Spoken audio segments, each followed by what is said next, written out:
Welcome to another edition of MIW.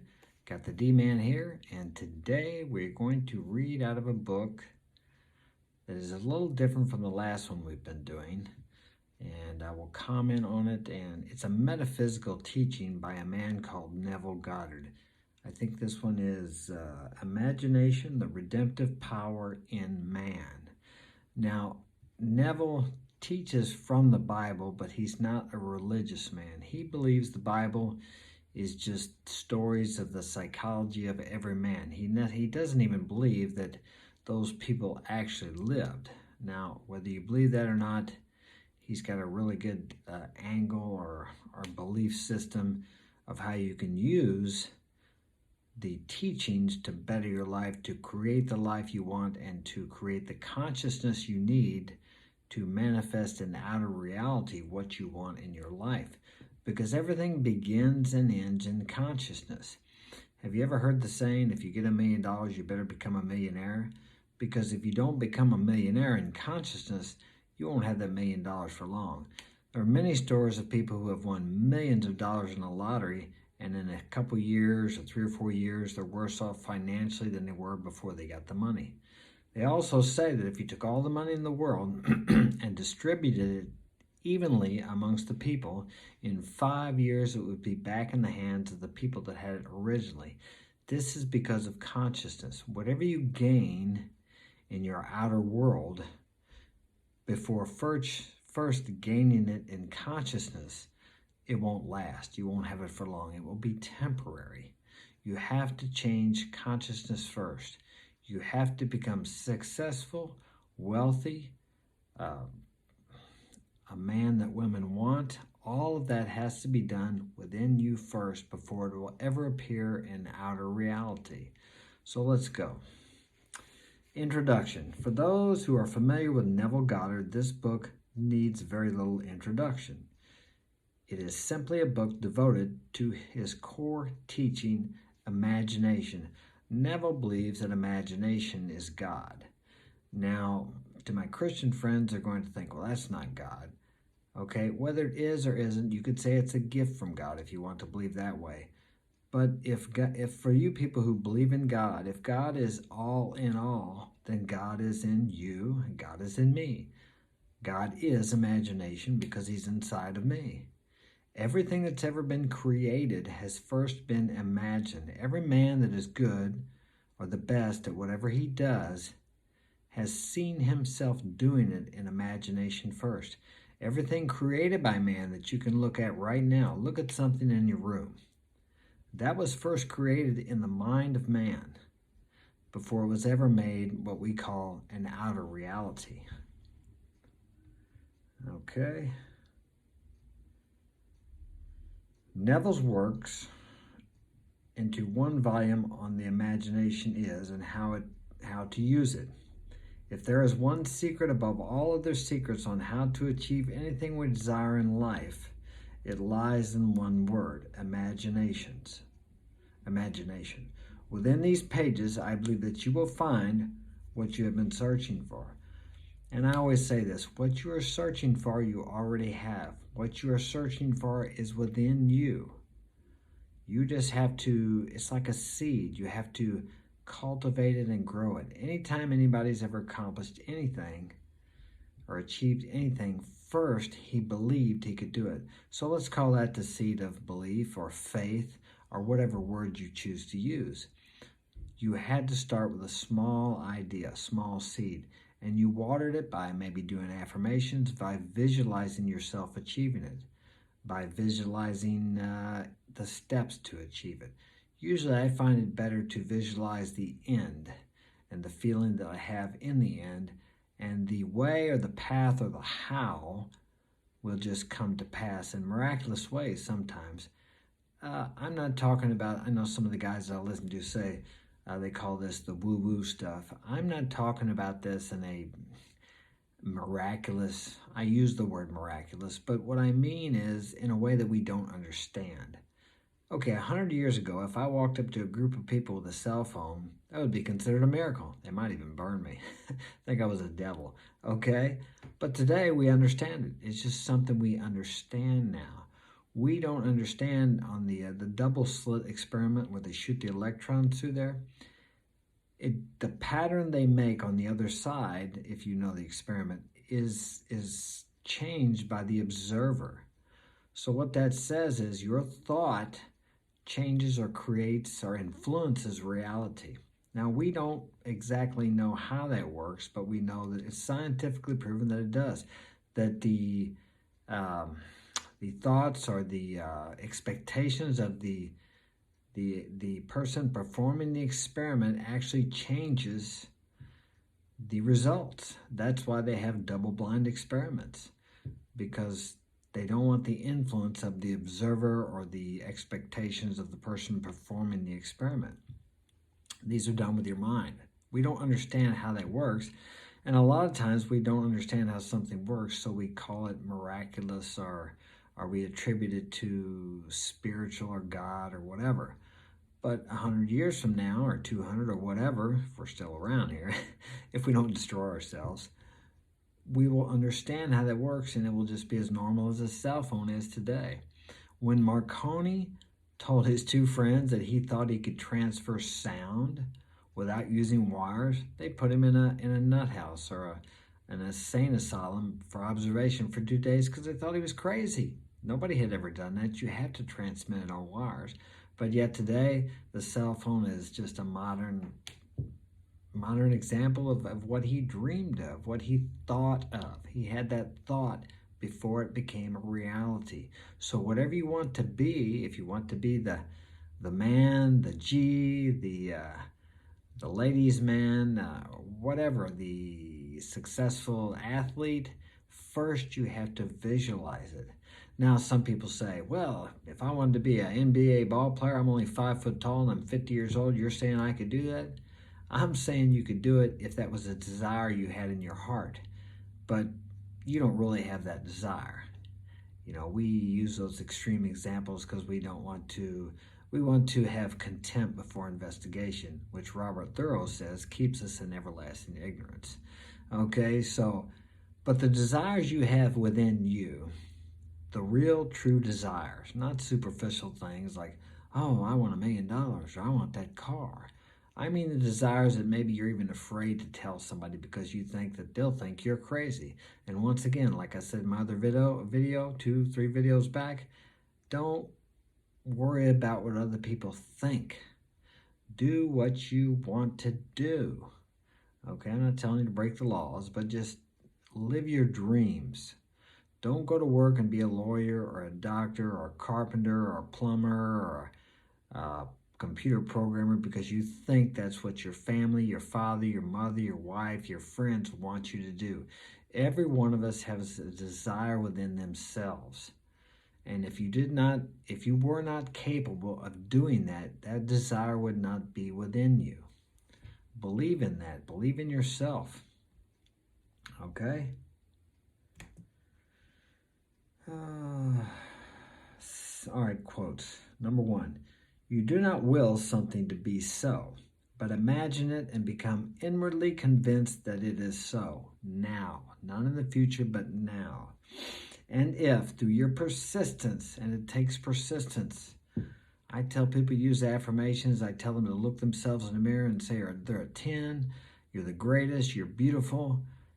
And you got to do that for more than a day, more than a week, more than a month, sometimes more than 6 months or a year. But if you do it long enough, eventually you come to believe it. And when you come to believe it, it will bear witness in the outer world. People will start telling you you're beautiful. You'll start seeing girls come up to you and treating you like you're a 10. But I'll guarantee you, until you believe you're valuable, until you believe you're a 10, until you believe you're worthy, the world will not bear witness. Nobody will treat you as such.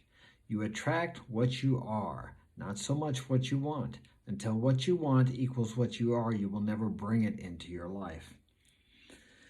Okay, the world responds. You have found the Lord as your own wonderful human imagination. Okay, now sometimes people use the word Lord in a religious context. Some people use it as law. Certain texts have translated as law instead of the Lord. So if you don't like the word Lord, you can use law. Because there are certain universal laws that we can't see, probably more than we know, that that are act on us or that we react to, or however you want to say it. For example, gravity. Can you see gravity? No, you can see the results of gravity. Electricity, you can't really see electricity, maybe a lightning bolt or a spark. But as gravity, if I jump off the roof here, I got a 2-story house. I don't have to believe in gravity. I can't see it, but guess what? I'm going to hit the ground, probably break my leg, maybe not die if I'm lucky. So there's all kinds of universal laws that function that we can't see. Now, we can't see air, but we can see the results of wind. We can feel the breeze. We can see the leaves moving. Okay? Tell everyone you meet how the world works. You do not have to have a proper educational or social background to apply this principle. And sometimes it's better if you're not so damn smart, because we try to figure everything out. And these laws, maybe one day we will figure them out, but we haven't quite figured out how a lot of these things work, okay? But it doesn't mean they don't work. Okay, social background, okay, educational. And you cannot fail, for an assumption, though false, if persisted in, will harden into fact. Imagining creates reality. Now, some people may say, oh, that's not true, that doesn't work. But you know, okay, it doesn't work immediately for most of us, for probably 99.9% of us. Okay, but isn't that good? Because let's say it did work. Let's say I could imagine something right now and I'd have it right now. Who knows how many people I would have killed because I got angry with them, or would have destroyed their lives because of my resentment, which wouldn't go away. You know, because there are times when I've thought bad things about people when I felt angry at them. But it's the persistent assumption, the persistent imagining of the same thing over and over and over again. And it works for good or for bad. It doesn't matter. You will, how do I say, you will reap, or you will benefit from the consequences, or you will, how do I say, what is the word I want to use? You will receive the consequences, whether good or bad, depending on how you think. As you think, so you are. Don't hold on to anything on the outside. Hold on only in your imagination. Your imagination is creative. If something is taken from you, it is because at one time you assumed its loss, and for a moment wondered what you would do if it were. You forgot the thought, but its message had already been released to fulfill itself. If you want to keep your possessions, you must hold on to them in your imagination and not build barns to house them. Okay, the ancients discovered that if they would ever discover really the ultimate reality, it could never be by any instrument made by man. In order to discover the ultimate reality, they would have to set mind to observe itself and then to accurately record those observations. For they concluded that no description of mind made by any science known to man could be an adequate description of the mind, which made that science. So when today we are speaking of taking the imagination to look into the deep, it is looking at itself. You set imagination to observe self and then to accurately record those observations, and you must come to the conclusion imagination is the central figure of the gospel or the Bible. Imagination creates reality.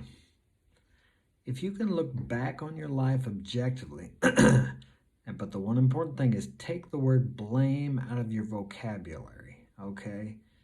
And think about what you were thinking about on a consistent basis, your dominant thoughts, months, maybe even years before these things come to pass that you're experiencing today.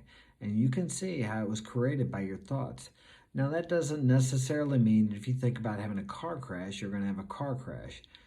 But if you think about something bad happening to you, maybe you'll trip and fall and break your finger or hurt your arm. It doesn't always mean that the exact thing is going to happen.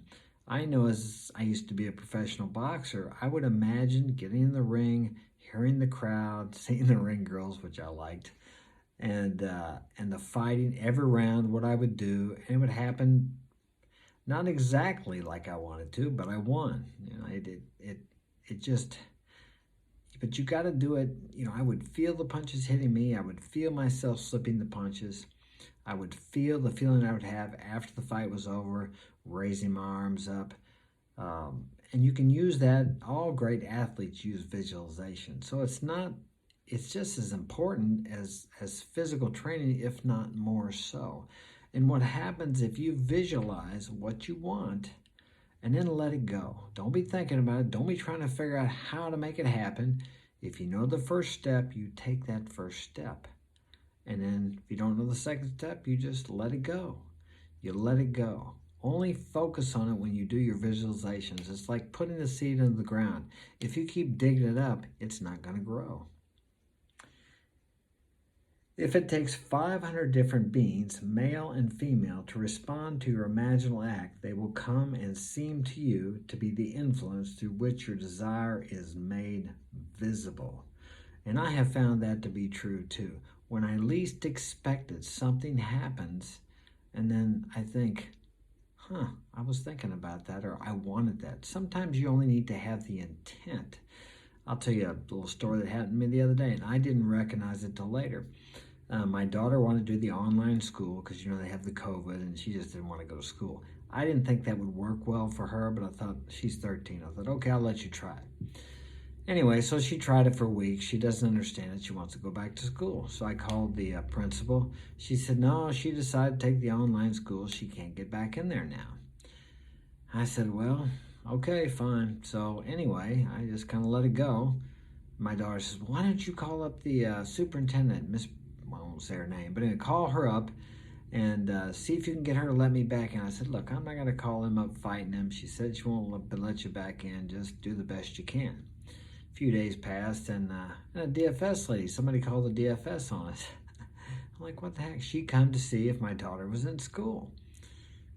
And I said, well, no, she's not. Anyway, long story short, I told the DFS lady, I said, they won't let her back in school. And she says, well, I'll get her back in school. I said, well, great. So it's funny. I mean, I've had problems with DFS in the past. So my first reaction was, oh, here we go again. I just had one here a month ago because somebody said my oldest son was beating up my youngest son, and they've never even punched each other. I mean, it's like, gee whiz. But anyway, they closed the case, of course. So I'm like, yeah, here it is again a month ago. But yet, see, that's going to get my dog displaced. So I'm going to go up and make sure she gets back in school. So I don't have to fight. I didn't have to take any outward action other than what I did. Had I taken any more action, I would have been trying to force my will onto other people. She didn't want to let her back in. Sure, I could have raised a stink. Maybe I could have got her back in at the expense of my peace, making people angry. And I found that if you make people in the system angry, they have a tendency to try to get back at you, especially women. I've done that before with DFS, social services, juvenile office, and to my detriment. That's a whole other story too. You can read the book and tell you what happened in there. But what I'm saying is just having the intention of getting her back in, doing what I could do, the footwork, then the universe or God or whatever you want to call it, orchestrated everything in a way I wouldn't even have guessed to get her back into school. So that's one of the ways that it works. And that's the power of imagination and intention. We don't have to put as much effort out. I guess I know the place where we have to use our will is to control our thinking, because the whole world and the media, everything is focused on the negative. For example, this situation with the masks, I'll say it that way, because I'm not supposed to speak about that thing. That is a strange situation too. There's an old story. I think it's a Chinese story. 5,000 years ago, this man was a guard at the gate of the city, and the plague came, and the guard at the gate says, "What are you doing here, plague?" And he said, "I've come to kill 5,000 people." And the guard says, "Well, I'm certainly not going to let you in." The plague says, "Well, you have no choice. I'm going to get in." So the plague got in and did its damage. And on the way out, the guard says, Plague, you lied to me. You said you were only going to kill 5,000 people. And the plague said, I never lied to you. I only killed 5,000. The other 45,000, 50,000 died total. The other 45,000 were killed by the fear of the plague. And I find that to be true today too. Fear. You know, some fear is imagination also. It's fearing, it's imagining what you're afraid of. And if you do that over and over with enough times, with consistency, persistence, and feeling, you will bring that fear into your life or something similar or its equivalent. So think about what you're thinking about. Thanks for joining me today. Again, hit the like and subscribe button and share this with a friend, and I will see you later. Be cool.